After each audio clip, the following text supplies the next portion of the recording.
Allah tuh menyampaikan kalimat yang singkat dan padat.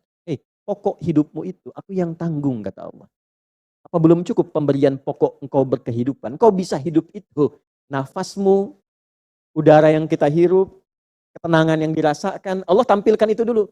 Kalau belum sadar, ditarik ke aspek materi. Apa yang paling pokok? Makanan. Orang nggak makan, selesai. Bapak mau sekaya-kayanya, asetnya triliunan, nggak makan, meninggal. Nggak makan aja, selesai. Oleh karena itu, kenapa ditarik kepada aspek yang paling pokok, makan? Ya, yang cari kerja kan begitu juga. Makanya di Al-Quran, kalimat pertama kali mencari kerja, dimanapun itu berada, dikaitkan dengan makanan. Ya, kita cek di Al-Baqarah itu kan, misalnya kan, saat masuk ayat 169 itu, ya ayyuhan nasu, kulu mimma fil ardi halalan thayyibah. Hei semua manusia, silahkan bertebaran di muka bumi, dimanapun yang bisa dijangkau. Jadi teorinya, mencari kerja itu, ketika ditampilkan di dalam Al-Quran, silahkan bergerak melampaui ruangnya. Jangan batasi diri Anda. Anda melamar pekerjaan di tempat A. Tidak ada. Untuk Anda, cari tempat B. Nggak ada istilahnya nggak ada lowongan tuh, nggak ada. Lowongan selalu terbuka. Tinggal kembali kepada kita untuk sungguh-sungguh mendapatinya. Ya, kalau bergerak dengan jalan Allah, kita sandarkan pada ketentuan Allah, nanti Allah akan menunjukkan kepada kita yang sesuai dengan niat kita. Jadi bukan ditolak, kadang diarahkan kepada tempat yang sesuai dengan kebutuhan kita. Di sini memang gajinya bagus, tapi ditolak dulu kamu karena di sini sholatnya susah. Baca Qurannya sulit. Gajinya emang bagus, 100 juta per bulan.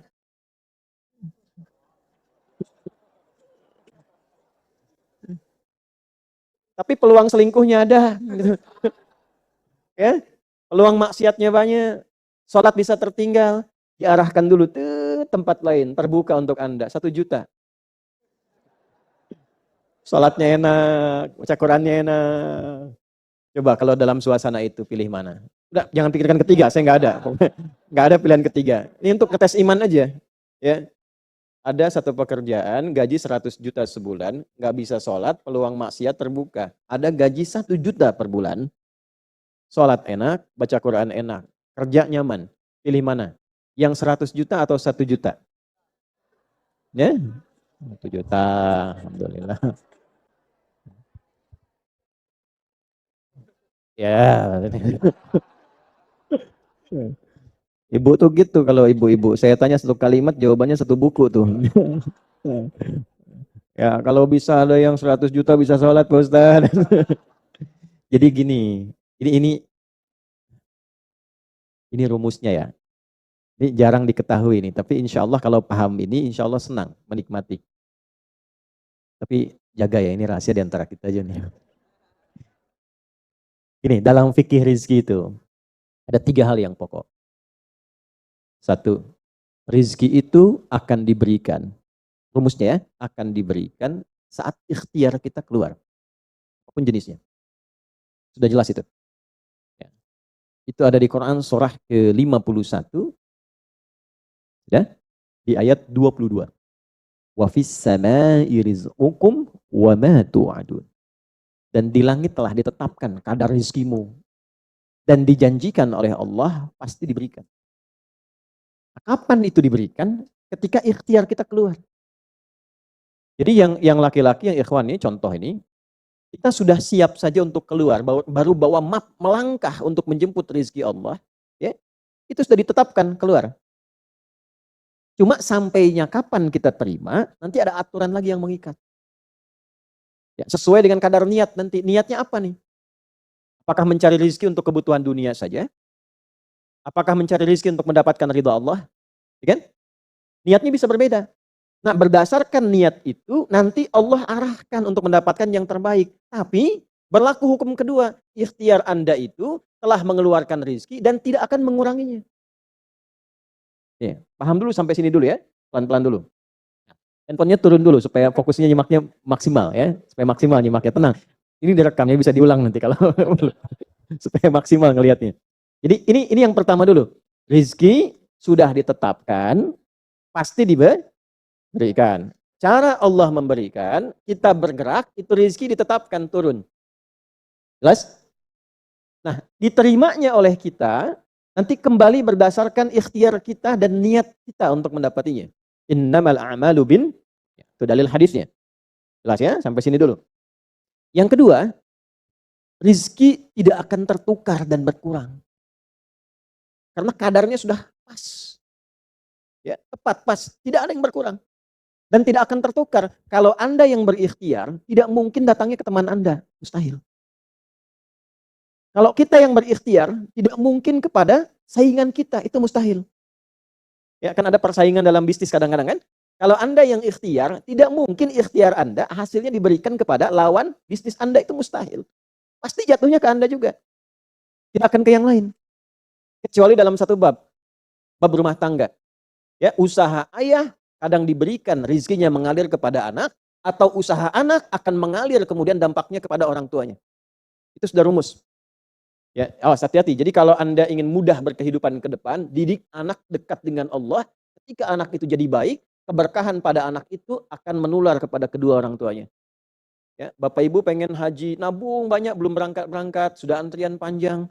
Kan? Tapi tiba-tiba ada orang yang tetangga anaknya penghafal Quran 30 juz, dapat hadiah haji, orang tuanya ikut, bapaknya ikut, ibunya ikut, gurunya ikut.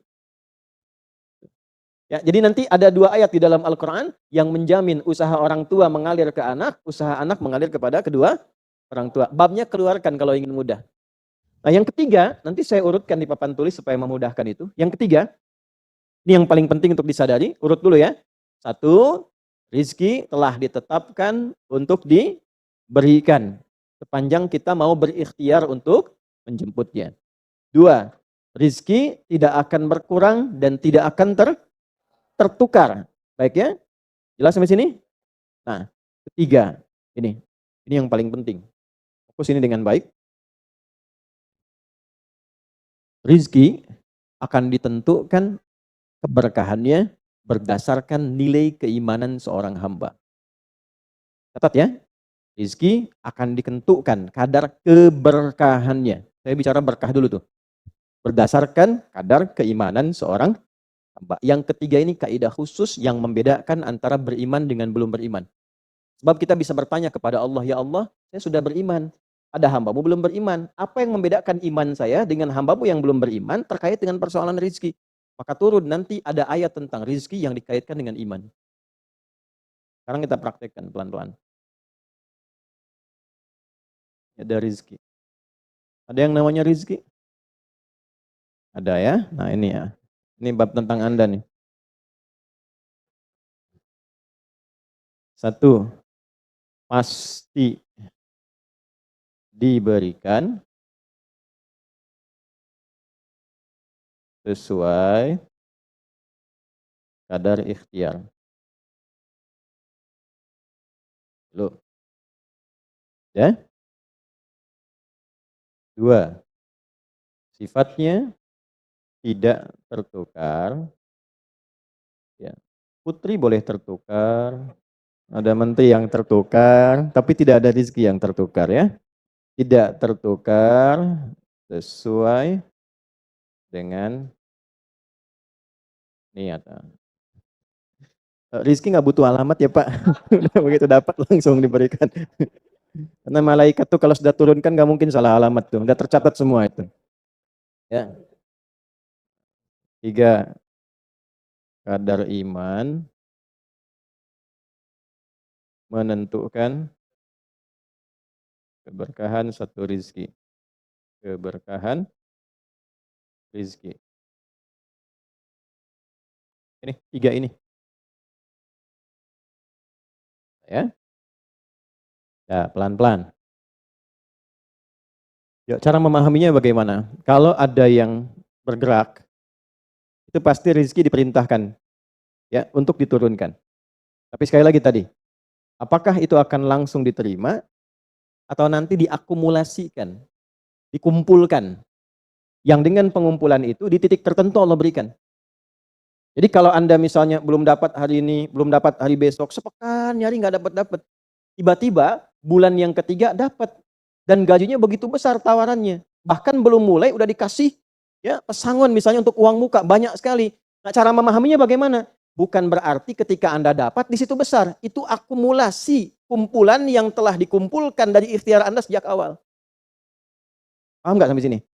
Paham ya? Nah, kenapa ada hukum demikian? Masuk ke sini dulu nih. Ya, saya mau tanya sebentar. Bapak Ibu, yang para ayah dulu ya, laki-laki lah terutama. Kalau mencari rizki dalam konteks bekerja ya, untuk materi. Karena rizki itu nanti ada ketenangan, anak-anak, keturunan itu rizki juga. Dalam konteks mencari materi, untuk makan, untuk minum, dan sebagainya, saya tanya, untuk memenuhi kebutuhan hidup atau untuk mencari ridho Allah? Udah jujur aja, nggak usah. Pasang sini dulu. Udah, wajahnya nampak kok ini. Saya tanya, untuk kebutuhan hidup atau mencari ridho Allah? Ini nomor satu. Nggak mau kalah dua-duanya. Ridho Allah. Ini sekedar dunia. Pelan-pelan ya. Ketika Anda mencari rizki hanya untuk dunia, maka yang berlaku hukum dunia. Ya. Semakin Anda bekerja keras, semakin Anda dapat. Semakin Anda kreatif, semakin mudah dapat. Ya, semakin pintar, semakin mudah dapatnya. Di sini tidak berlaku masalah iman. Karena semua sama, Allah tetapkan hukum dunia. Siapa yang bekerja keras, siapa yang mau kreatif, siapa yang punya inovasi, siapa yang makin pintar, mudah dia mendapatkan dunia. Ada ilmu menambah, dunia dapat. Man arada dunya, kata Imam Syafi'i, fa'alaihi bil ilmi. Siapa yang ingin menguasai dunia, dengan ilmu bisa dapat. Ini. Ada ilmu kreativitas, ada serius, sungguh-sungguh. Kerja yang serius, sungguh-sungguh. Kan? Di Tiongkok itu, kalau datang ke satu tempat, ketukin tiap pintu, nawarin barang. Ya, barang ditawarin, 1, 2, 3, 4, saking seriusnya. Orang mengerjakan apa, dia cari yang lain. Pernah dulu ada orang, bukan muslim, ke Saudi, mampir ke Jeddah, hanya untuk lihat jemaah haji itu beli apa. Setelah itu dia pulang ke Tiongkok, ke Cina, ya, musim berikutnya itu made in China.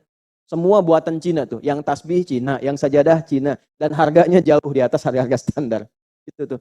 Jadi kalau misalnya orang serius, sungguh-sungguh, kreatif, inovasinya ada, bisa buat sesuatu yang orang lain nggak buat, dia bisa sukses. Hukum dunia. Gitu. Tapi semua apa yang didapatkan pun untuk memenuhi kebutuhan dunia saja. Nafsu ada di situ, persaingan ada di situ, ya, popularitas ada di situ. Makanya orang-orang yang kerjanya orientasi dunia, itu pada umumnya, maaf ya, pada umumnya, apa yang didapatkan hanya untuk memenuhi kebutuhan nafsunya saja. Selesai sampai sini. Nafsu itu kan gak berhenti. Makanya perlombaannya berapa banyak. Ayo siapa yang duluan dapat 10 triliun, siapa yang duluan dapat 20 triliun, dunia. Dan gak akan berhenti, begitu dapat pengen nambah lagi, dapat pengen nambah lagi. Walaupun yang dipakai mungkin tidak sampai ke situ. Sekarang saya tanya Anda ya, mengumpulkan sesuatu yang tidak Anda gunakan, bermanfaat tidak? Ya. Ibu misalnya mengumpulkan kayu bakar banyak sampai seruangan masjid ini, Bu. Ya. Tapi yang Ibu pakai sehari cuma 1. Ya, dikumpulin 1, 2, penuh, tapi yang dipakai 1. Tapi nggak pernah puas melihat pengen lagi, sampai 10 masjid kayu dikumpulkan. Yang dipakai cuma 1. Kira-kira perbuatan semacam ini bermanfaat tidak? Nah, jika ada orang yang banyak bekerja, hanya membutuhkan sesuatu untuk memenuhi keinginannya saja, ketahuilah Anda terjebak dalam kehidupan duniawi. Mohon maaf sebesar-besarnya ya. Jadi kalau bekerjanya hanya untuk tambah tabungan lagi, cek saldo, bandingkan dengan teman-teman, tapi dari apa yang dikumpulkan tidak membuat Anda lebih baik. Ya, yang paling bahaya tuh gini, pas sakit carinya obat generik. Padahal kayaknya minta ampun gitu. Ya, itu menunjukkan bahwa ada sifat dunia yang menguasai. Pada diri pribadi pun bersifat masih kikir. Nah ini ya, ini yang berbahaya ini. Ya, kalau bekerjanya nggak ada masalah, serius dapat nggak ada masalah. Cuma yang dapat ini mengeluarkannya seperti apa? Kalau hanya mengumpulkan, hanya pamer, hanya untuk update, dia mau menyampaikan dengan pamernya, pakai hukum dunia, nggak bisa disalahkan dalam konteks dunia. Walaupun secara moral dalam hukum agama ini tidak dibenarkan. Jelas nggak sampai sini? Ya, sekarang saya tanya, ada nggak orang misalnya OKB misalnya, orang kaya baru gitu. Nah, baru kaya langsung pasang status, ada yang begitu? Ya, dapat mobil baru pasang status, ada yang begitu? Nah, ini biasanya semakin banyak dilakukan terjebak dengan hukum dunia. Tugas kita mendoakan, bukan mencela. Oh pasti si itu tuh, bukan ya. Jangan seperti itu. Ya, tugas kita mendoakan kembali dan sehingga dengan doa itu mudah-mudahan sampai kepada jiwanya untuk bisa berubah. Sehingga diarahkan pada yang lebih baik. Tapi maksud saya begini, kalau ada di antara yang ngaji itu terperdaya dengan sistem seperti ini, dia bekerja, tambah lagi, tapi penambahan itu tidak membuat kehidupannya lebih baik dan bermanfaat, dia terjebak dalam kehidupan dunia. Pada akhirnya berlaku hukum akhir dunia. Hukum akhirnya fana. Dunia itu kan punya dua arti, satu cepat, yang kedua rusak. Cepat, nggak terasa. Kayaknya baru kemarin kita ngaji ya, sekarang ketemu lagi. Cepat tuh. Ya ketemu teman, kayaknya baru kemarin main sama-sama. Ternyata sekarang udah punya cucu 4 gitu. Saya itu dunia. Itu hukum dunia, cepat. Ya, cepat. Yang kedua rusak. Semua dunia itu akan fana, rusak, sifatnya hilang, habis. Kalau bukan kita meninggalkan dunia, dunia yang meninggalkan kita duluan. Ini saya sering katakan, ini ada gelas nih, penampung air. Airnya habis, didiamkan saja, jangan diapa-apakan. Ini kotor, rusak sendiri. Anda punya handphone, elektronik, simpan aja, nanti rusak sendiri. Sifat semua dunia itu rusak. Ya, di sepanjang kita berada di dunia, tubuh pun gak abadi. Yang ganteng-ganteng akan hilang dengan sendirinya gantengnya. Makanya ibu kalau cari suami ganteng nanti rugi tuh. Ya. Baik sama, istri juga demikian, yang perempuan demikian. Semua selama di dunia hukum berlaku. Nah, harta juga begitu. Saat dikumpulkan banyak yang dihitung ini, kalau tidak sadar dengan ini poinnya. Kalau tidak sadar dengan ketentuan hidup yang benar, pasti penyesalannya di akhir. Karena semua yang dikumpulkan itu pada akhirnya akan selesai hilang. Minimal manusia yang meninggalkan apa yang dikumpulkan dari dunia ini. Berkumpul 100 triliun, hartanya kumpul, manusianya kan meninggal juga. Ya kan? Selesai ya? Ya pertanyaannya, selama hidup yang kemakan berapa dari sini? Nah ini yang kemudian dikoreksi oleh agama, dituntun oleh Islam. Tidak salah. Kalau bisa jangan 100 triliun, nanggung 1000 triliun, 2000 triliun, 3000 triliun. Kayak Abdurrahman bin Auf tuh, sampai 14.000 triliun. Kalau dihitung dengan kurs sekarang. Sampai 14.000 triliun. Tapi ternyata apa yang dikumpulkan itu membawa keberkahan untuk dunianya plus membawa bekal kebaikan untuk akhiratnya. 1 dari 10 orang yang dijamin masuk surga tanpa hisab adalah orang paling kaya yang pernah hidup di muka bumi ini. Salah satunya Abdurrahman bin Auf. Hartanya kurang lebih sampai 14.000 triliun. Tapi bisa menggunakannya. Dunianya sejahtera, akhiratnya terjamin. Jelas sampai sini? Ya, nah maka yang paling menentukan itu ini satu niat, yang kedua di sini aspek keberkahan. Dicarinya pakai iman.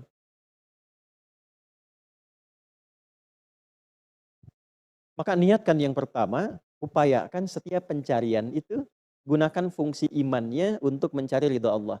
Maka ayatnya akan pindah ke ayat 172. Ya ayyuhalladzina amanu kulu min thayyibati ma razaqnakum. Hei orang-orang yang beriman, pakai imanmu untuk mencari kebutuhan hidupmu. Nanti aku siapkan kata Allah yang sesuai dengan kadar imanmu. Karena itulah kadang kelihatannya begini. Kelihatannya mohon maaf ya Bu, Pak. Gak dapat lagi. Padahal sudah tahajud malamnya. Udah puasa, udah baca Quran. Lamar gak dapat lagi. Ini gak dapat lagi. Bukan karena ini Anda gak bisa dapat. Bukan. Karena belum cocok dengan iman Anda. Ini belum thayyib. Belum thayyib. Belum ada baiknya. Mungkin ada bagian dari usaha itu yang kurang cocok untuk iman. Tapi ikhtiar Anda mencari, itu oleh Allah ditetapkan. Setiap dia berangkat, tuliskan. Siap turunkan, siap turunkan. Cuma kapan diturunkan? Nah, itu kadang-kadang ada latihan untuk menguatkan keimanan kita. Sampai kita melewati semua perjalanan pencarian rezeki itu, baru diturunkan. Dan hebatnya, dalam mencari ini, Allah berikan bonusnya. Ada bonus pengalaman. Pernah sakit, pernah capek, pernah naik ini, pernah naik itu. Tanpa sadar, itu yang menempa dirinya menjadi sosok yang lebih kuat, lebih baik. Yang ketika rezekinya diberikan seutuhnya, dia sudah bisa menggunakan rezeki ini sesuai dengan pengalaman sebelumnya. Yang mahal tuh ini. Makanya Abdurrahman bin Auf itu kan diambil dulu, dirampas hartanya. Berangkat 400 km, jalan kaki, nggak bawa apa-apa. Dipakai dulu ilmunya. Belajar dulu jadi penyalur, dapat upah, dapat bonus dulu, baru dipakai lagi. Tapi perjalanan itu menempa hidupnya dengan iman sehingga jadi orang terkaya yang pernah tercatat dalam kehidupan di bumi sampai hari ini. Jadi kalau satu kali Anda melamar kemudian ditolak pekerjaan, jangan langsung simpulkan tidak diberi. Alhamdulillah ya Allah yang telah memberikan kepadaku rizki yang baru berupa penolakan ini untuk menguatkan iman dan mentalku untuk menjemput rizkimu yang lebih baik daripada ini. Jelas ya? Nah ini poin-poin ini yang mahal. Nanti kalau sudah dapat ilmu ini, yang lainnya akan lebih mudah. Jadi jangan disimpulkan, ya Allah aku sudah ngaji, aku sudah tahajud, kurang apa lagi? Sampai hari ini aku belum dapat. Nah itu sesuatu yang tidak tepat untuk keluar, tapi juga bisa dipahami karena boleh jadi belum mendapatkan pencerahan sesuai dengan bab rizkinya. Nah pada akhirnya dikembalikan, kalau sudah dapat itu ditanya balik oleh Allah, itu mau dipakai apa? Oh pada akhirnya aku yang cukupkan. Ya, falyanzuril insanu ila ta'ami. Yang pertama kebutuhan makan kita pastikan dengan baik. Allah yang kasih masa digunakannya untuk mencari yang tidak baik. Jelas? Baik, kemudian diteruskan ayatnya, saya agak cepat. Anna sababnal ma'a sabba, thumma syaqaqnal arda fa'ambatna fiha habba. 1 wa 'inabau, 2 wa zaituna wa hadaiqa wa fakihatan, 5 mata'an lakum wa li'an'amikum. Stop sampai sini dulu. Nanti kita lanjutkan kepada inti bahasan bagian akhirnya. Yang tadi mukadimah ya, sekarang kita baru mulai itu. Enggak, ini kan tadi saya mau ingatkan dulu apa yang kita gali kemarin. Khawatirnya begini. Maaf, kita ngaji, tapi hasil dari ngaji belum bisa digunakan untuk mengevaluasi diri. Itu yang sayang. Ya, jadi kembalikan pada diri kita sampai detik ini, kita duduk sama-sama, materi yang sebelumnya sudah semaksimal mana kita buat lebih baik. Koreksi diri sudah, kalau tubuh sudah bagus, sekarang memenuhi kebutuhan hidupnya seperti apa, kerjanya bagaimana. Cara mengkali kerjanya seperti apa. Jangan sampai terkumpul-kumpul kelihatan banyak, tapi yang banyak itu tidak disukai oleh Allah Subhanahu wa Ta'ala. Paham sampai sini? Paham ya? Sekarang, yuk kita kembalikan ke sini, nggak apa-apa. Biar ini muncul dulu. Ini ya. Jazakallahu khair. 1. Ya Allah uraikan nikmat kepada kita dari mulai kebutuhan pokok, bahasa kerennya kebutuhan primer, sampai yang tambahan, sekunder. Nambah lagi tersier dan seterusnya ya. Nah, ini ibu-ibu yang mungkin belum pernah dengar istilah-istilah ini, nah kadang-kadang ini yang suka dimunculkan dalam kehidupan kita. Jadi saya bawa istilah-istilah yang memudahkan dipahami saja ya. 1. Ya pelan-pelan. Falyanzuril insanu ila ta'amih. Maka cepatlah manusia sadar dengan kekuasaan Allah dari mana dia bisa makan, mendapatkan kebutuhan pokoknya. Apakah karena usahanya yang hebat? Apakah karena uang yang sudah terkumpul? Apakah karena kedudukannya dia bisa terus makan enak? Ya. Nah, maka Allah turunkan lagi supaya mengerti yang punya uang, yang punya kedudukan, mohon maaf sekali, ya, yang punya hal-hal yang mudah untuk bisa makan, Allah kembalikan ke hukum asalnya supaya sadar semua kembali ketentuannya kepada siapa? Allah. Makanya kadang dalam cari rezeki unik Pak. Yang pintar nggak dapat, yang disebut kurang pintar dapat. Kadang-kadang demikian. Ya, yang IPK-nya 4 belum dapat, yang IPK 2,5 dapat misalnya kan? Misal ya.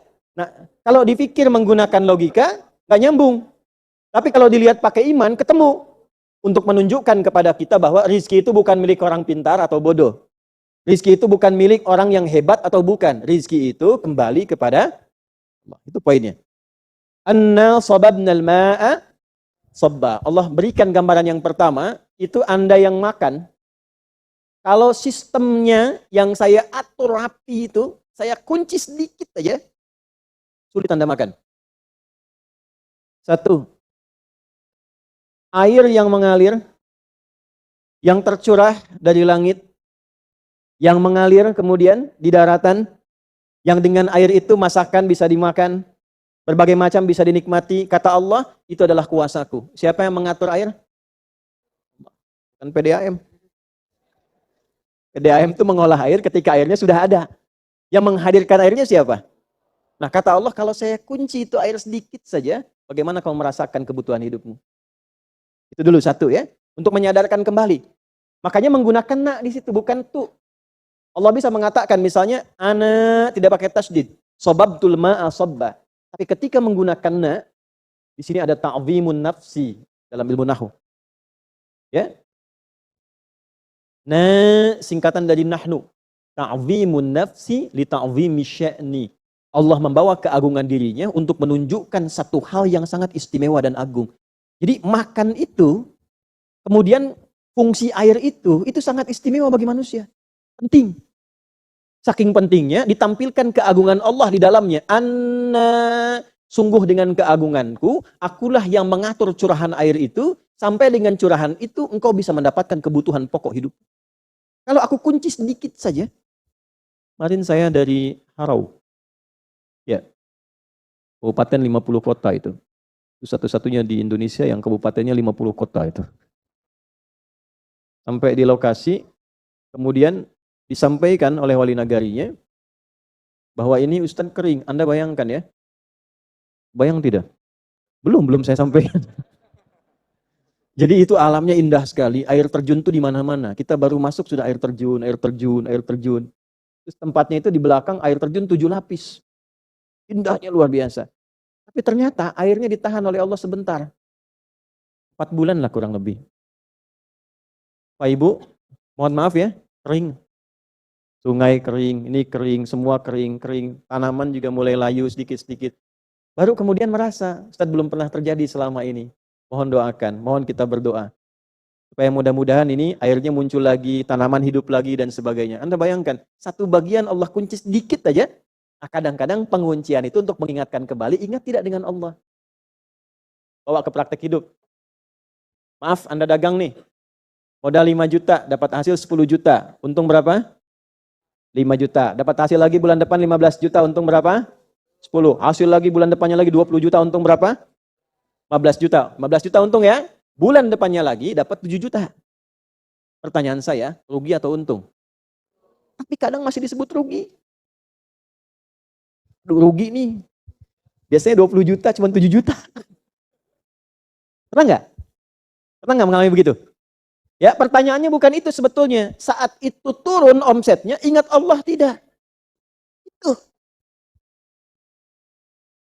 Itu dulu, ingat Allah tidak?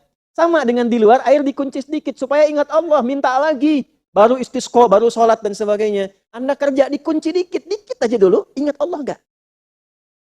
Anda masih mengandalkan kemampuan Anda, tingkatkan lagi ini. Produksi kita harus ditambah, kreativitas kita harus bergerak maksimal. Ayo datangi, door to door. Berarti Anda terjebak dalam hukum dunia.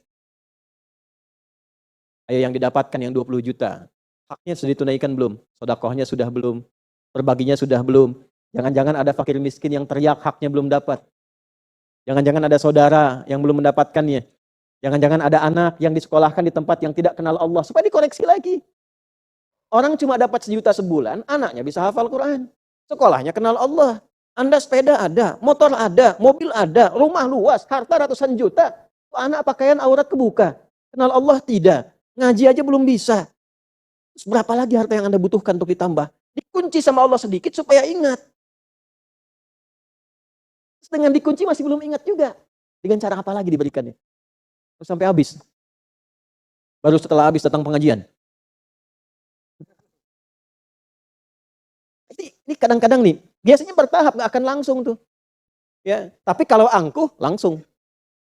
Ya, jadi ketika ada makhluk yang mengangkat terlalu tinggi, Allah akan jatuhkan terlampau rendah. Tinggi aja, rendah jatuhnya. Fir'aun tuh terlampau tinggi jatuhnya. Ya, maaf. Sombongnya terlampau tinggi, ngaku Tuhan, ana rabbukumul a'la. Dijatuhkan oleh Allah karena di bumi tempatnya kurang rendah, ke laut langsung. Tenggelam. Sehingga orang mengatakan Tuhan tenggelam katanya. Tuhan kok tenggelam? Ya kan? Ini hukum nih. Ya, Anda punya kedudukan, punya jabatan, komentar misalnya, apa saja. Ya, komentar yang menunjukkan Anda tinggi, orang lain rendah. Itu nggak akan tunggu lama. Seketika selesai. Habis. Bisa kehormatan, bisa hartanya habis, bisa macam-macam dan sebagainya. Jelas di sini? Ini bagian pertama ya. Jadi anna sababnal ma'a sabba. Ini contoh. Dengan keagunganku, aku yang mengatur curahan air itu untuk mengalir dengan melimpah. Kalau aku kunci, selesai. Nah, bagaimana cara membaca ini? Pakai ilmu balaghah. Dengan sistem majas. Praktekkan dalam hidup, jangan hanya dipahami air saja. Makanya ada ilmunya untuk baca Quran itu. Tafsir itu ada ilmunya, minimal 5. Ada berapa? 5. Ada matnul loghah 1, ada nahu 2, ada sharaf 3, ada ma'ani 4, ada bayan 5. Ke-6 nanti ada tambahan badi'. Ketujuh ada arud, keempat ada adab, kedelapan ada adab. Kalau mau ditambahkan. Yang 5 ini kalau kita pakai, ini kan contoh. Praktekkan dalam hidup. Coba rizki kalau dikunci, sehat kalau dikunci. Sehat rizki bukan? Nah, saat sehat dipakai enggak? Sholat jamaah enggak? Baca Quran enggak? Coba dibanding baca Quran dengan cerita gosip, lebih banyak mana lisan digunakan? Lebih banyak yang kotornya kan? Nah, coba bandingkan lagi. Kalau lisan itu mulutnya sudah Allah kunci dikit aja, sakit gigi dikit aja. Nah, udah susah tuh. Makanya mumpung masih sehat, ihtanim khamsan qabla khamsin. Gunakan 5 sebelum 5 datang yang lain. Salah satunya sehat dipakai sebelum datang sakit. Sakam. Sakam itu sakit yang membuat penyesalan. Ya Allah, kenapa saya nggak gunakan kaki untuk ke masjid? Ya Allah, kenapa lisan saya tidak digunakan untuk baca Quran misalnya. Nah, ini pakai. Jadi kalau dikunci sedikit dari apa yang kita dapatkan, langsung ingat rumusnya. Ingat Allah. Nih. Ya? Nanti babnya belajar lebih detail. Tadi dikunci tuh. Harusnya terakumulasikan dapat rezeki. Oh ini kok sudah setahun gak dapat. Lihat lagi babnya. Apa nih bab penghalangnya? Oh birrul walidain. Pasti punya masalah sama orang tua. Di antara kuncinya. Lihat lagi. 1, 2, 3. Paham? Anna sababnal ma'a sabba. Thumma syaqaqnal arba syaqqa. Kemudian air jatuh ke tanah gembur lagi, terbelah lagi. Supaya bisa ditanami. Ini yang bertani, berkebun, kami itu kan di Gerakan Indonesia Menanam, itu swadaya ya, tidak dibiayai oleh pemerintah, itu kami yang sama-sama dengan teman-teman. Dan mengambil dari saripati Al-Quran, makanya memberi contoh kalau dekat dengan Allah, tanah yang mati pun bisa hidup lagi. Ya, ternyata setelah diteliti oleh para ahli, yang kita kemudian seleksi, kumpul bareng-bareng, di dalam tanah itu ada yang namanya mikroba. Mikroba itu hewan kecil yang tugasnya menggemburkan tanah lagi. Dan dia aktif. Ketika ada hujan terbuka aktif lagi. Dengan kuasa Allah itu bisa terbuka kembali. Ya ada yang nanam padi, nanam singkong, nanam macam-macam. Kadang-kadang mau nanam padi dibajak dulu kan ya. Dan seterusnya. Nah, kita diajarkan oleh Allah. Kenapa kadang yang ini hujan deras, yang ini rintik-rintik, yang ini kecil. Hujan deras Allah atur. Yang ini deras karena ada tanaman yang mungkin butuh lebih banyak air. Ada tanah yang harus gembur lagi. Tapi intinya adalah yang membuka peluang rizki dari tanah pun siapa? Jadi yang punya peluang rizki itu bukan karena manusianya, bukan perusahaannya, bukan karena andanya. Yang punya siapa? Maka cara paling singkat, dekati, bangun akses yang kuat dengan Allah supaya peluangnya terbuka. Ini contoh kecilnya seperti tanah. Contoh besarnya apa? Kalau ingin membuka peluang rizki dalam apapun kehidupan, pakai cara cepat. Anda hukum dunia aja sekarang ada ordal katanya tuh. Orang dalam, ya. Apa kesimpulannya? Supaya dapat akses kan? Ya kan? Sekarang kalau Anda punya akses yang lebih baik, lebih bagus, lebih mulia, kenapa tidak kita gunakan? Yang punya rezeki Allah, yang punya ilmu Allah, yang punya kekayaan siapa? Kenapa kita tidak bangun kedekatan dengan Allah sehingga akses kita bisa lebih mudah? Paham sampai sini? Ya? Nah, membangun akses kepada Allah dengan modal iman itu, aksesnya disebut takwa namanya. Apa namanya? Takwa. Saya keluarkan sini ya. Takwa. Jadi iman ini cahayanya, modal dasarnya. Takwa ini jembatannya. Bangun aksesnya. Nanti diturunkan dari takwa, dipancarkan. Apa yang disebut dengan ibadah. Kan begini, saya punya modal iman, ingin mendekati Allah pakai jembatan takwa. Bagaimana cara memfungsikan takwa, menggunakan takwa? Nah, bentuknya ibadah. Maka dari sini muncul sholat untuk mendekati Allah. Di sini muncul puasa. Di sini muncul baca Al-Quran. Untuk mendekati siapa? Nanti kalau sudah terbangun ke sini kedekatan kuat, apa saja diturunkan? Dibuka langit dan bumi. Dari mana taunya? Quran surat 7. Ayat berapa? 96. Walau anna ahlal qura amanu iman wattaqau taqwa la fatahna alaihim barakatim minas sama'i wal ardh. Kalaulah satu penduduk kampung. Ibu yang pakai seragam dari mana ini? Tegal. Kalaulah satu Tegal. Satu penduduk Tegal meningkatkan imannya dan menggunakan iman itu untuk menaikkan takwanya kepada Allah. Salatnya rajin, pengajiannya rajin, puasanya rajin, doanya rajin. La fatahna alaihim barakatim minas sama'i wal ardh. Demi keagunganku, kata Allah, aku buka semua pintu keberkahan di langit dan di bumi. Nih, tidak cukup dengan amin. Ini buka dulu tuh. Tuh. Ini kan yang dicari. Makanya yang dibuka oleh Nabi itu, yang diajarkan bukan ilmu dunia dulu. Dibuka imannya dulu. 10 tahun di Mekah, 10 tahun di Madinah. Yathrib kan awalnya. Begitu imannya dibuka, dekat dengan Allah sudah luar biasa. Maka apa yang terjadi? Kota yang tertinggal jadi maju, jadi mencerahkan, berubah jadi Madinah Munawwarah, menyebar ke tempat lain. Itu kurikulumnya begitu. Yang dikuatkan imannya dulu. Pak, cari kerja itu gampang, Pak. Yang tidak mudah itu cari kerja pakai iman. Kalau cuma cari uang, Pak, modalnya gampang. Di depan aja nggak pakai apa-apa. Ayo, Pak, kanan, kanan, kiri, kiri, kiri. Masuk kanan, kiri. 2.000. Makasih, Pak. Kan? 5.000. Makasih, Om. Ya. Kemarin dia bilang Bapak, sekarang Om. Kalau cuma untuk dapat uang, mudah. Tapi cari pakai iman, itu mesti latihan. Makanya kalau dilatih sehari belum dapat, setelah kita menguatkan iman, alhamdulillah. Hari kedua lagi, hari ketiga lagi, sampai kita merasa iman kita kuat, dan merasakan kedekatan dengan Allah sehingga mengatakan saya punya Allah nih. Hari ini saya nggak dapat, alhamdulillah nggak apa-apa. Yang penting Allah masih membersamai saya. Kalau sudah rasa itu ada, Pak, min haitsu la yahtasib, nggak nyari, datang sendiri. Ibu nggak percaya silahkan. Di semua bab kehidupan, semua bab kehidupan. Jadi aktivitas kita itu sampai ke tingkat tertingginya sampai kita merasakan punya Allah itu dulu. Ibu kalau punya masalah di rumah tangga, tapi masih merasa punya Allah, itu ringan. Ringan.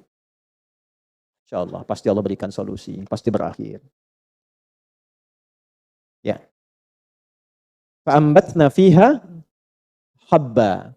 Maka, dari air yang tercurah ini, tanah yang sudah terbuka, muncullah biji-bijian. Ini biji-bijian ini tanaman pokok, padi, kan? Jagung. Maksudnya asal dari makanan apa? Pokok. Ini yang pokok-pokok. Ya. Beras, jadi nasi, itu kan? Ibu apa makanan pokoknya? Beras, sama kayak ayam beras. Ya. Nasi, cuma asalnya dari beras. Beras itu masuknya habba. Ambatna fiha habba. Baik, beras itu bisa tumbuh nggak kalau nggak ada air? Tidak, karena padi itu tumbuhan air. Padi itu tumbuhan air. Sekarang airnya dari mana? Allah kunci sedikit air. Ibu, kalau air ada sudah kumpul, diatur oleh petani, itu airnya sudah ada. Kalau airnya nggak ada, bisa nggak tumbuh berasnya? Padinya bisa tumbuh. Jadi yang punya air siapa? Berarti kalau kita makan nasi dari beras itu, di situ kemudian maaf, ada airnya sebelumnya mengalir, yang ngasih Allah, yang numbuhkan padinya Allah, sampai kita makan. Berarti yang kita makan dari siapa sumbernya? Sekarang saya tanya ibu, bapak, nih mas, kalau saya kasih 50.000, apa yang disampaikan? Gini, biar gampang nih saya contohkan.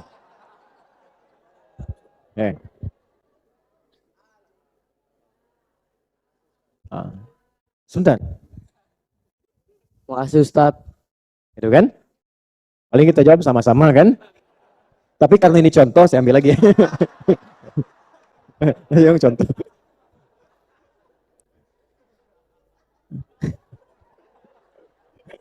Udah.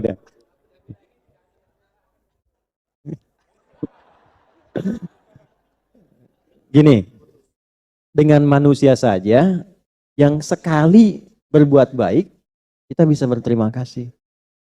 Kenapa kepada Allah yang tiap waktu memberikan kebaikan pada kita, itu tidak ada.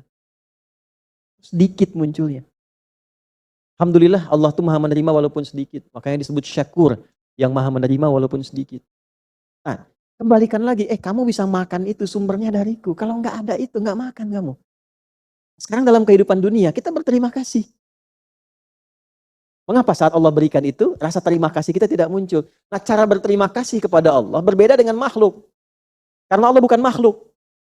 Kepada makhluk berkata-kata, setelah itu bersikap baik kan? Senyum. Bos, direktur di pekerjaan ngasih gaji tiap bulan, tiba-tiba baik sama direktur. Nyapanya, senyumnya, fasilitasnya luar biasa. Sekarang Allah baik pada kita. Bagaimana kita mengungkapkan terima kasih itu? La in syakartum Tuh indahnya Allah begitu. Begitu kita berterima kasih malah ditambah. Ini kan tidak. Terima kasih cuma sama-sama. Ada nggak orang terima kasih, terima kasih, terima kasih? Nggak ada kan ya? Allah beda. Begitu kita berterima kasih ditambah. Semakin berterima kasih ditambah. Gitu. Kadang baru ngasih udah pengen diambil lagi. Manusia kan? Manusia. Nah, cara berterima kasihnya bagaimana? Kembali ke rumus ini lagi. Ini. Pakai imannya, meningkatkan takwa, ibadahnya tambah lagi. Jadi kalau orang soleh dulu dapat tambahan, orang dapat tambah ilmu, ngajinya lebih rajin. Imam Syafi'i itu waktu ilmunya bertambah, sehari hatam Quran. Sehari itu. Tambah lagi, tambah lagi, hatam lagi. Ramadan 2 kali dalam sehari. Siang sekali, malam sekali. Orang sekarang baru dapat ngaji Quran dulu, setelah itu Qurannya hilang. Nah ini yang kita kembalikan rumusnya. Nanti semakin meningkat takwanya, level rizkinya pindah. Dari yang biasa nyari, datang sendiri. Wa may yattaqillaha yaj'al lahu wa yarzuqhu min haitsu. Itu ayatnya jangan cuma dihafal. Anda tidak akan merasa nikmat untuk mendapatkan pembuktian ayat itu kalau hanya dengan menghafal. Amalkan ayat itu baru terasa kenikmatannya. Setelah itu rasakan bedanya, bedakan rasanya, pasti akan terasa bedanya itu. Pasang status tuh. Ini pakai dulu ini. Kerjanya pakai takwa, belajarnya pakai takwa. Belajar pakai takwa tuh jangan nyontek. Pakai, Allah sudah kasih ilmu pada diri kita itu. Kembangkan ilmunya. Yang mahasiswa-mahasiswa nih. Allah ciptakan kita dengan pintar. Potensi di sini ada. Pakai itu. Kalau itu keluar, takwanya muncul, itu jadi orang hebat di kemudian hari. Ya, gak cukup dengan amin tuh. Butuh ini tuh. Ini ke kelas saja sudah titip absen kan? Nah, gimana mau pintar? Nanti ke kantor juga begitu. Begitu kerja dipakai lagi rumusnya. Ini gak akan bisa kita mendapatkan apa yang kita harapkan itu. Balik ke sini. Jelas di sini? Jadi ini kembalikan dari sekian yang kita kemudian dapatkan, berapa yang meningkatkan takwanya? Sehingga perbandingannya begini. Takwa sama dengan rizki. Semakin meningkat takwanya, meningkat rizkinya. Gitu ya? Semakin turun takwanya, menurun kualitas, bukan kuantitas. Bukan jumlahnya, tapi keberkahannya. Karena takwa berbicara tentang keberkahan. Walau anna ahlal qura amanu wattaqau lafatahna alaihim barakat. Apa cirinya berkah itu? Bertambah nilai kebaikan dan manfaatnya. Baik plus manfaat. Uang banyak, tapi banyaknya uang tidak membuat baik. Nah itu berarti ada yang hilang keberkahannya. Uang banyak, bajunya bagus. Harganya satu dari atas sampai ke bawah, misalnya 1 miliar pakai baju. Misal. Dunia itu biasa aja bu. Biasa aja dunia itu. Orang nyebut triliunan. Dulu sahabat itu disebut harta sebanyak apapun biasa aja. Gak ada tuh, wah Masya Allah. Ya, biasa saja gitu. Dunia itu biasa. Yang dikhawatirkan Nabi itu umatnya yang kaya, yang tidak bisa mengelola kekayaannya dengan baik. Ya, sekarang pakai pakaian 1 miliar dari atas sampai ke bawah. Tapi yang dipakai itu, maaf, tidak ada unsur keberkahan. Aurat terbuka. Setelah itu pamer muncul. Ya, pakaian nggak bisa dipakai sholat. Untuk apa? Mobil bagus, harganya 8 miliar. Tapi belum pernah dipakai ke masjid. Buat dipanasin aja, puncak bolak-balik gitu. Udah, simpan lagi di garasi. Gak ada kerjaan. Anda beli sesuatu yang nggak Anda pakai. Yang menikmati siapa? Ya, beli mobil cuma buat disimpan di garasi. Ntar dipanasin, balik lagi, panasin, balik lagi. Dipakai enggak? Berarti kan nggak ada kegunaannya. Jelas gak? Bukan dilarang, tidak, silakan beli mobil yang sekian miliar, pakai ya buat nyantunin anak yatim, buat bekerja lagi dunianya, pakai buat pengajian, buat ke masjid. Jangan parkir depan masjid. Cari parkiran lain supaya orang nggak lihat. Parkir depan masjid, pimpin. Sama juga itu, bohong syariah itu.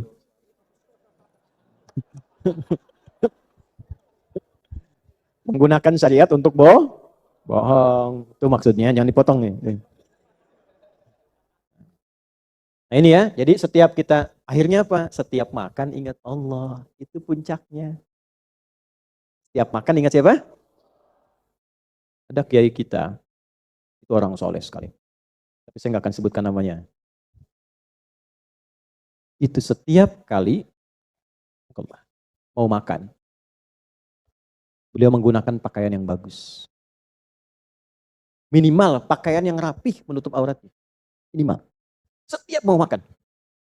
Padahal makannya sederhana. Walaupun nggak mewah, makan.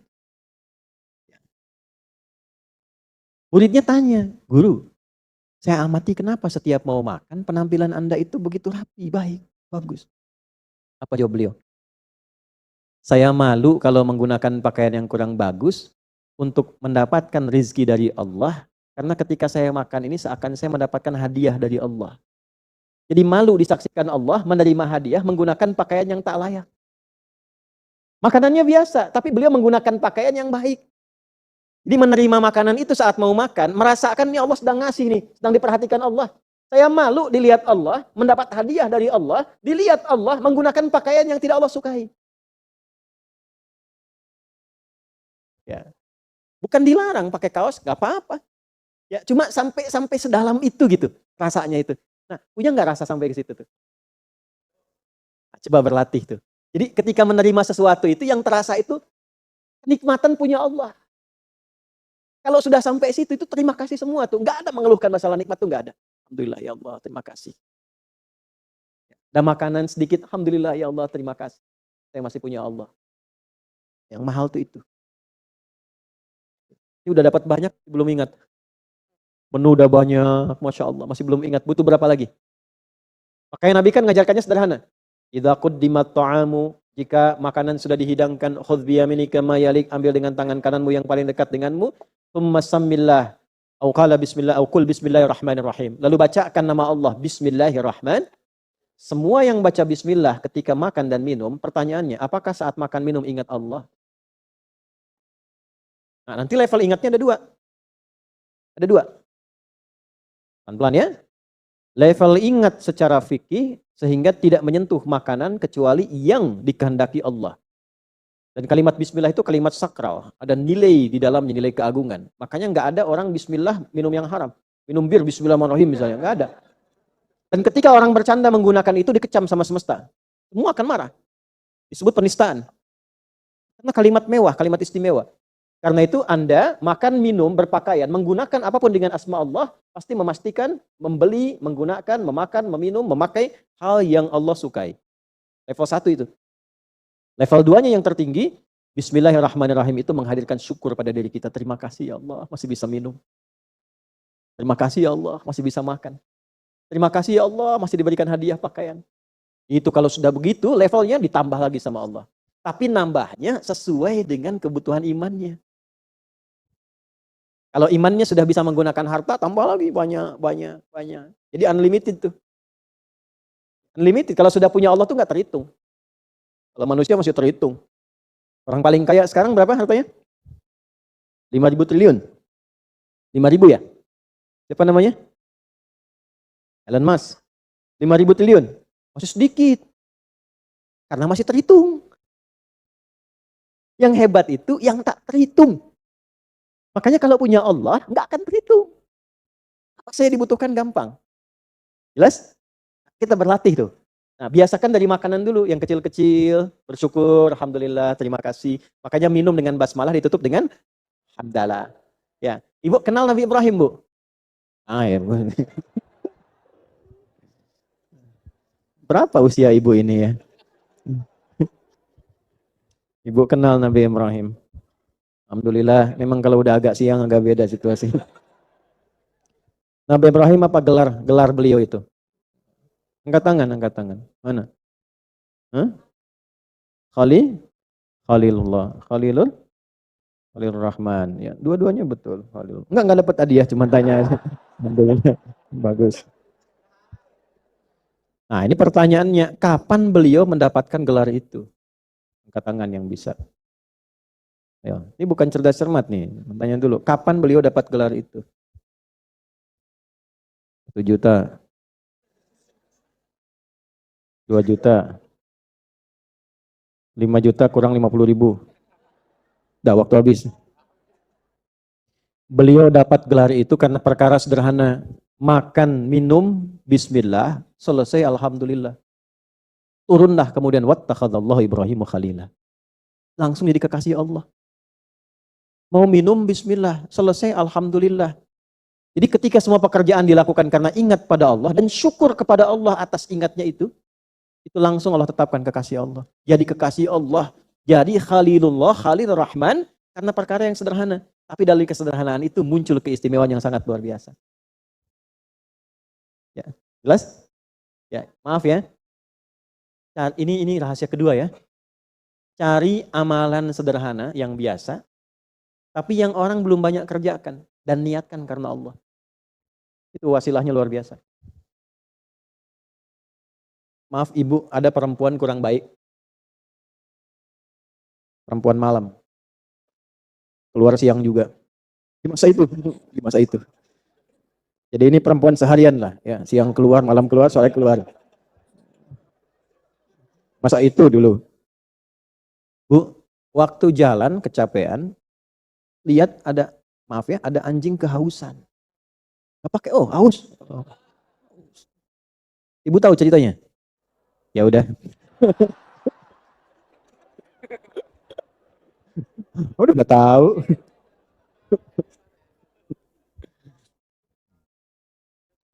Lalu beliau putuskan untuk memberi minum kan? Ada riwayat menggunakan bagian alas kakinya, ada riwayat menggunakan satu benda di situ, kemudian ke satu sumur, kan perjuangan tuh ngambil air. Lalu diberikan air itu kepada hewan tadi, dan dengan pemberian air itu, dia niatkan setulus-tulusnya itu untuk memberi itu, maka anjing itu mendapatkan satu kenikmatan baru, kehidupan yang baru dengan izin Allah, dan kemudian singkatnya dia hilang rasa hausnya dan beraktivitas lagi. Apa yang terjadi? Ternyata amalan kecil itu yang tidak banyak dilakukan orang, itu yang mengantarkan dia mendapatkan rahmat Allah.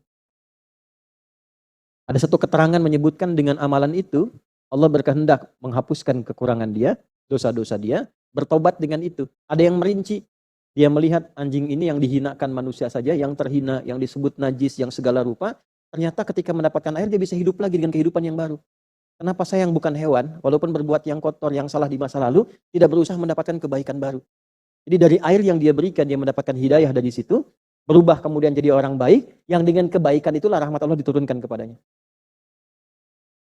Jadi Allah itu kadang ketika ingin memberikan seseorang kebaikan, tidak harus memberikan yang besar, kadang dari yang kecil-kecil. Jadi walaupun Anda mendapatkan pekerjaan dengan gaji yang kecil, tapi di situ ada kenikmatan untuk mendekati Allah, ambil aja dulu. Nikmati gitu. Tapi yang mahal itu apa? Rasa syukurnya, terima kasih ya Allah. Saya diberikan kesempatan untuk mendapatkan rezeki darimu. Nah itu yang mahal. Kalau sudah bisa mendapatkan nikmat itu, bisa mengolah harta dengan baik, baru yang banyak datang. Nah kadang dikasih banyak, gak bisa ngolah, celaka lagi. Jelas? Oke? Jadi kembali ke situ. Anna sababna al-ma'a sabba, thumma syaqaqna al-arda, fa'ambatna fiha habba. Ini habba, setiap makan makanan pokok, usahakan ingat Allah. Minimal, makan, bismillah, selesai makan. Nah, itu level 1.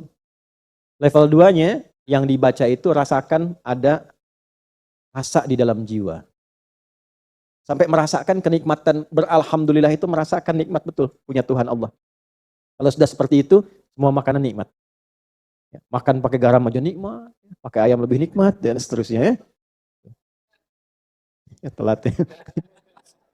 Wa inabau wa qadba, dan anggur.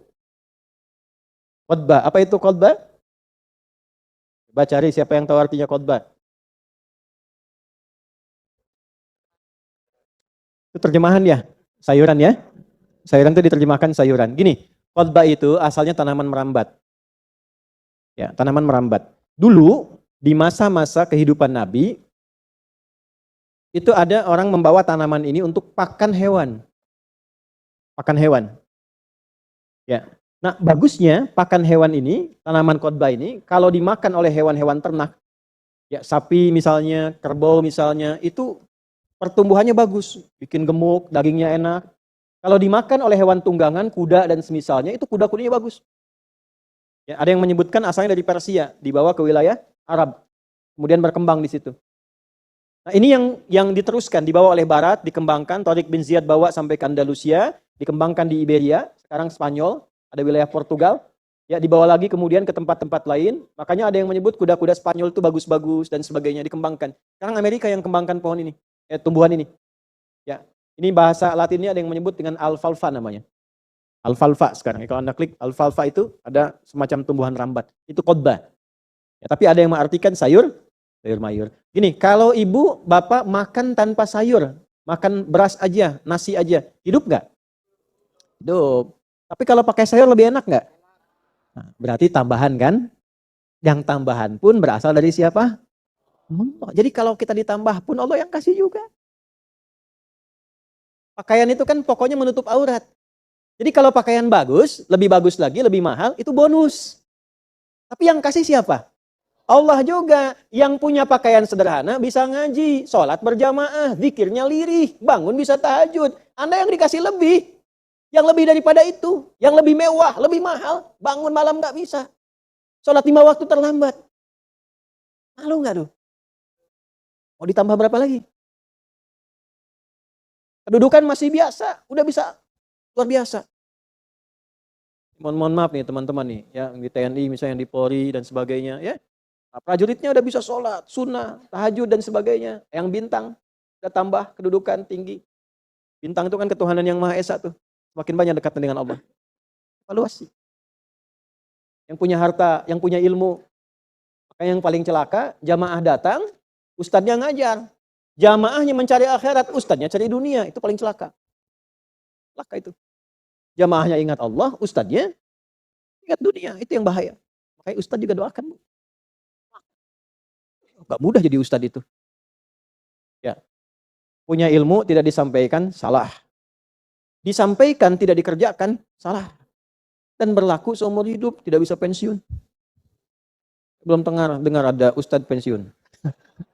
Kiai pensiun, mantan kiai. Karena pilihannya udah akhirat. Kalau pilih jadi kiai, jadi yang ulama, itu proyek akhirat. Nggak usah mikirin dunia. Dunianya datang sendiri, Allah yang siapkan.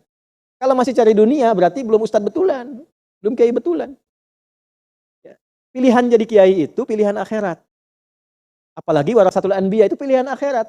Nanti Allah sudah siapkan sendiri dunianya. Kalau masih Anda mencari dengan agama itu mencari dunia, belum jadi kiai betulan. Paham nggak? Itu rumus sama, semua sama hukumnya. Jadi kalau semakin ditambah semakin nggak ingat pada yang nambah, ya ini kan cuma kebutuhan tambahan. Iya, sayur kebutuhan tambahan.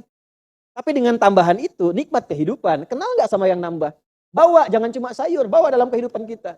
Di pakaian makin bagus, handphone tuh masih pakai 3315 kan biasa.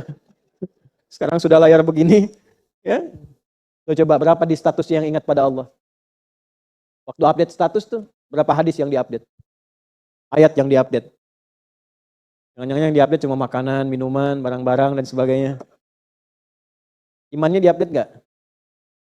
Ya, nah, diingatkan kembali. Wa inaba wa qadba, jadi baik yang pokok, baik yang buah-buahan, ada anggur. Anggur kan cuma contoh di situ. Yang lain-lain juga sama. Tapi kan saya nggak makan anggur Ustadz, jadi boleh dong ya tidak menyebut nama Allah. Mana teh kumaha? Contoh ya. Ya disebutkan sebagian mewakili ke seluruh. Nah, sinekdok pas prototo namanya. Kemudian wa zaituna wa nakhla. Zaitun, tadi kan anggur. Anggur mau jadi makanan enak. Tapi kalau zaitun bisa jadi minyak. Ada obat lagi. Yang jadi minyak pun dari Allah juga. Dari bijinya, dari minyaknya, dari macam-macamnya. Nakhla kurma, satu tumbuhan utuh. Dari mulai batangnya sampai ke atasnya bisa difungsikan. Kalau di Arab kurma, di kita punya kelapa. Dari tunas sampai ujungnya ada manfaatnya. Siapa yang menyiapkan untuk kita? Allah. Ya, teruskan. Wa hadaiqa ghulba wa fakihatan, sampai kebun-kebun yang luas, sampai punya kebun, sampai bebuahan, sampai kemudian apa abba di situ? Rumputan. Ini ada dua maknanya. Ada makna umum, Anda lihat rumput, Allah yang tumbuhkan. Ada kebun-kebun indah, ke Sumatera, ke Sulawesi, kebun, Masya Allah hutan sampai jadi hutan bagus. Sampai ke Papua, bagus-bagus. Itu punya siapa? Allah. Ya teman-teman di Papua tuh, Masya Allah, tetangga tanam mangga, begitu tumbuh datang yang lain. Ya, kakak, ini mangga punya Tuhan kah? Wah, kan ya, betul punya Tuhan ya. Ada yang merawat, saling mencintai, berbagi, menyayangi, semua. Kalau sudah pakai Ain rahmah itu ya, cara pandang dengan rahmat, saling mencintai. Oh ya betul, kakak ini punya Tuhan, ayo kita nikmati sama-sama. Indahnya dalam Islam tuh kakak, kalau ini ditanam, ini tumbuh, ya ada buahnya, kakak juga boleh, ya asal minta izin. Sampaikan. Nanti saya izinkan sekarang kapan saja. Ayo makan, ambil. Nikmat hiduplah. Ya, jelas ya? Ya, kemudian bawa lagi ke dalam makna yang kedua, makna jauhnya. Ya, makna pertama tafsir, makna jauhnya takwil namanya. Ya, ada tafsir, ada takwil. Yukhrijul hayya minal mayyit. Allah menghidupkan kehidupan dari yang mati. Apa contoh tafsirnya? Ayam dari telur, ya kan? Telur, kan nggak ada kehidupan dalam telurnya, belum muncul kan? Tapi tiba-tiba berkembang terus, jadi keluar anak ayam. Hidup, menghidupkan dari yang mati, nggak ada apa-apanya, sampai muncul unsur yukhrijul hayya minal mayyit. Sama dari tumbuhan, tiba-tiba batang kayu, terus keluar ulat aja di dalamnya dan sebagainya. Kan dari nggak ada jadi itu tafsir namanya. Tapi ada takwil. Apa di antara makna terdalamnya, terjauhnya apa? Menghidupkan yang hidup dari yang mati. Ibnu Abbas mengatakan radhiyallahu taala anhuma, yukhrijul iman minal kufur. Imannya hidup dari yang tadinya nggak ada. Dari belum beriman jadi beriman. Dari iman lemah sampai iman kuat, sampai hidup kembali. Sekarang pertanyaannya, kalau baru makan pokok belum ingat Allah, dikasih tambahan bagus belum ingat Allah, sampai Anda punya padang rumput yang ada helipadnya belum ingat Allah juga. Abba. Sampai punya kebun yang ada kuda-kuda banyak di situ belum ingat Allah juga. Kalau masih dikasih makanan pokok belum ingat Allah, kasih buah-buahan satu belum ingat Allah. Kalau fakihah sudah banyak buahnya, apelnya ada, jeruknya ada, anggurnya ada, kebunnya punya, abba, rumputan padangnya untuk hewan-hewan ternaknya ada, belum ingat Allah juga, perlu dikasih apa lagi?